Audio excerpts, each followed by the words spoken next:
د هغې نه بل سوال دی د یو خور کړې دغه ده چې په تېر شوي رمضان کې د رمضان په میاشت کې زه ډېره زیاته بیماره ومه د معدې بیماره او معده به وي زما پړسېده او ډېرې بیماریانې وي چې ما به ساه هم نشو اخیستی نو ما خپل خاوند ته دا ووایي چې ما ډاکټر له بوځه وی هغه ماته جواب کې وی چې مور کپړو اخیستو له ځي نو زه هغه بوځمه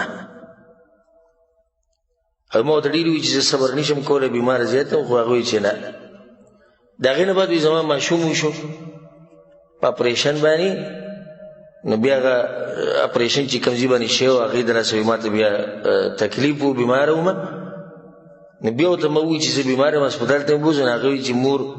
پلاني ځای ته ځي څه کار دی هلته یې بوځمه او تا بیا بوځمه وی ما ورته چې بیماري علاج پکار دی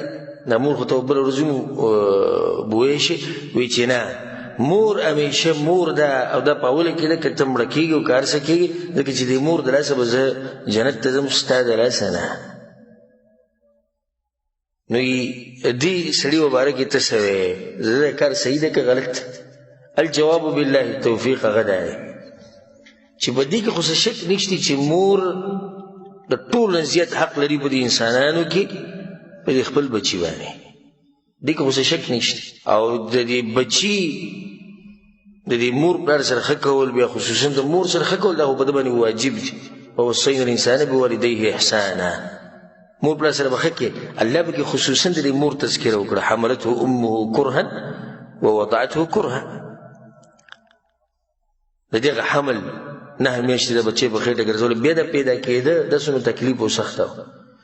دغه شان ابو هريره روایت دی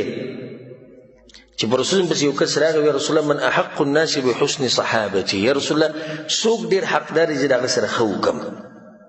رسول الله ته امک ستا مور وی بیا څوک وی امک وی بیا څوک وی امک وی بیا څوک وی بیا پلار او بیا نور خپل خپلوان دا حدیث په صحیح بخاري صحیح مسلم کې دی نه دا واضح شو چې 3 پیرې رسول الله مور تذکره وکړي د مور حق ډېر زیات دی خو د هغې دا مطلب نه دی چې د مور حق ډېر دی د نورو خلکو حق خوره د پلار حق ډېر دی د نورو خلکو حق خوره موږ پښتنو کې دا مرض دی خصوصا چې موږ یا ډېر مخې ته ځو او یا له منډه شاته ځو هغه طریقه نه کوو کوم چې وسطیت ته چې شریعت یې ولاره خورې کله چې موږ چاته نصیحت وکړو چې د مور پلار سره ښه کوو دومره ښه ورسره شروع کړي چې هغه ښځې نه یو څاروی او ځناور جوړ کړي هغه بلکل پرېږدي که ورته ووایي چې نه د دې ښځې هم په تا باندې حق شتي دومره ښه ورسره شروع کړي چې هغه مور پلار پرېږدي د دې بعضو خلکو دا مطلب دی چې د یو حق ادا کوي د نورو دا به تیرې یعنې حق نه ادا کېږي دا غلطه خبره مور خپل مقام دی د پلار خپل دی د رونو خپل دی د ښځې خپل دی د بچو خپل دی د ملګرو خپل دی هر سړي له به ته د هغه حق ورکې د هغه حصه به هغه له ورکې ډېر ورته موږ دا کوم چې دا کار کوي چې کوم الله چې تا ته دا ویلي چې د مور سره به ښه کې همدغه الله تا ته دا هم ویلي چې د ښځې سره به ښه کې څنګه په یو ځای کې د الله خبره مني بل ځای کې نه مني دا خو الله په قرآن کې ولهن مثل الذي عليهن بالمعروف او د دې ښځو هم داسې حقونه دي لکه څنګه چې په دوی باندې دي د خاوندانو او د الله خبره نو دغه الله ویلي کوم الله چې ویلي چې د مور سره ښه کوئ همدغه الله ویلي ښځې سره هم ښه کوئ او که د مور سره ښه کول لار د جنت ته نو دغه شان د ښځې سره ښه کول دا هم لار د جنت ته ځکه چې په دې دواړو ځایونو کې تا خبره د چا ومنله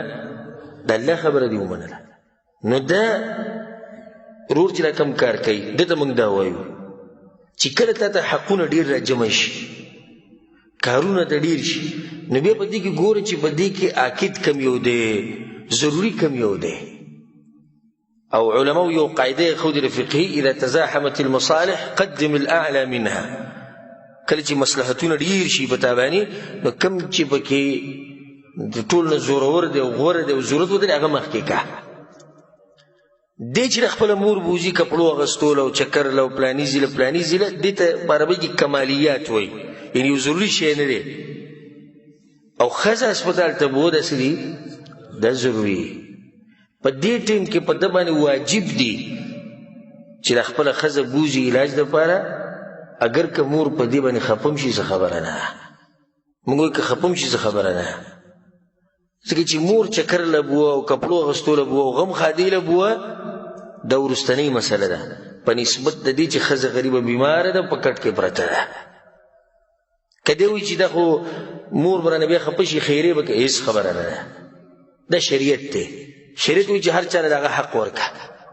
د ښځې دا حق دی په تا باندې چې ته علاج له بوځې هسپتال ته یې بوځې اوس که چېرته داسې وشي چې د دواړو دا خبره لازمي او دواړه ته په یو ځای نشي کولی نو بیا به د چا هغه مخکې کې بیا به د مور دا مخکې کې خو که دواړه لازمي او ضروري اوس مور بازار ته بوه د خیر د سبا یې بوځه بل سبا یې بوځه مور غم ښادۍ له بوه سبا بل سبا یې بوځه چکر له بوځي سبا بل سبا یې بوځه ښځه هسپتال ته بوه هغه بیماره ده دا واجب دی په تا باندې د دې به تا نه تپوس کېږي د قیامت په ورځ نو دې ورور ته موږ دا وایو چې الله سبحانه وتعالی ستا د ایرس ښه ډېر کړي چې د خپلې مور سره دومره ښه کړې خو بل حق خو به مه خوره که نه دا ښځه غریبه چې دا یو انسان دی تا ته ناسته ده په تا باندې د هغې غټ حقونه دي ذمهواریان دي او په دې عقله یو نصیحت به مو کوو د خپلو ورونو ته دا کوم چې د ښځې خیال نه ساتي او هغه بیماره یو غریب د تکلیفونه یو دی او ته په مخه د صبر تلقین کوي دا صبر خو په مخه نه کېږي که نه د دې ځینه روپۍ ولیږي مور پلار په لاس یې ولیږي ما روپۍ در لېږلي هغوی علاج نه بوځي بل دا ما ته په خپله یو زنانه ووایي په ټلیفون باندې بیماره او بې انتها بیماره او ما ته یې دعاګانې ما لپاره غواړه او دلته ما هسپتال قیسې دلته نشته او د ډېرې غوسې نه دا ویې خندولم او په دوی خو وایي زه چې راواده شم په دوی بیماري نه راغلی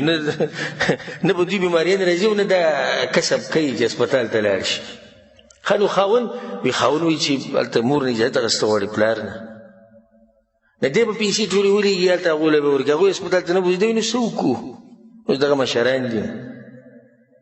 دا داسې چې ښه تکې د مور پلار مقام مطلب دی چې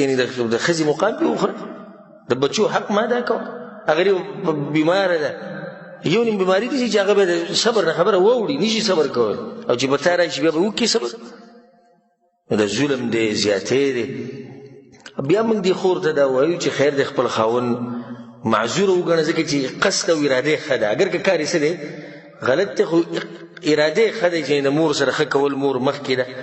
او په طریقه باندې پوه کول پکار دی داسې خاوند ښځې له پکار چې په ارام ورسره خبرې وکړي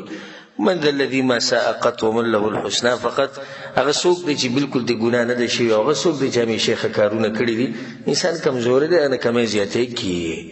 والله اعلم